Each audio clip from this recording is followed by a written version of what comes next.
Alright, so here's another quick video.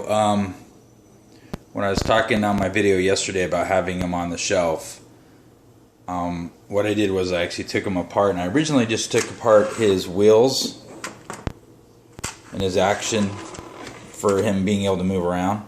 I took those off, put them back together.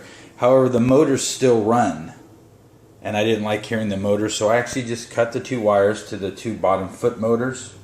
He still operates completely the same as he would. Everything still works, he just doesn't move. So, you know, whether or not you want to cut the wires or not, I mean, you can always put them back together. In fact, it'd take me about maybe 20 minutes to put him back to his original state where he can move around on the floor.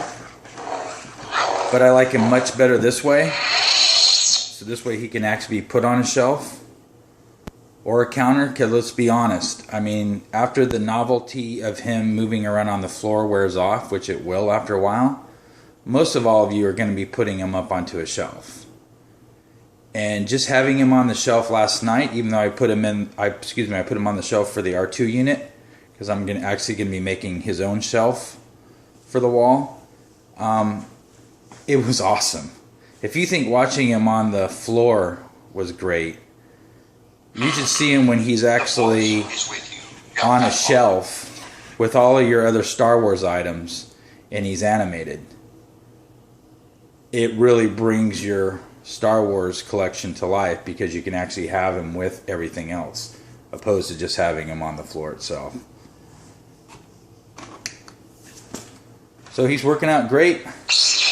I'll do testing with it for another week to make sure there's no problems with cutting the wires or taking off the foot stuff, but looks like we have a winner here. Again though, when you do this, you can't just put him on the floor and have him run around. You'll have to reconnect the wires and re-put on his feet.